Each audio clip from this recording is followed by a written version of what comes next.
ஜோதிட சாஸ்திரத்தின்படி சொந்த தொழில் யோகம் அமைய சில கிரக நிலைகள் மற்றும் சேர்க்கைகள் அவசியம். 1. 10ஆம் வீடு. 10ஆம் வீடு தொழில் ஸ்தானம் ஆகும்.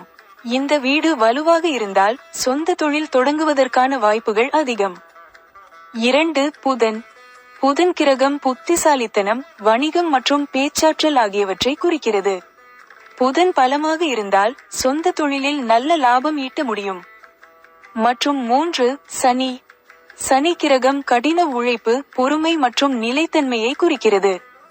சனி பலமாக இருந்தால் சொந்த தொழிலில் நிலைத்து நின்று வெற்றி பெறலாம். மேலும் சில கிரக சேர்க்கைகள் கூட சொந்த தொழிலில் யோகத்தை தரலாம். உதாரணமாக புதனும் சனியும் சேர்ந்திருந்தால் அது ஒரு நல்ல தொழில் யோகமாக கருதப்படுகிறது. ஒருவரின் ஜாதகத்தை ஆராய்ந்து சொந்த தொழில் யோகம் உள்ளதா என்பதை ஜோதிடர்கள் தீர்மானிக்கிறார்கள்.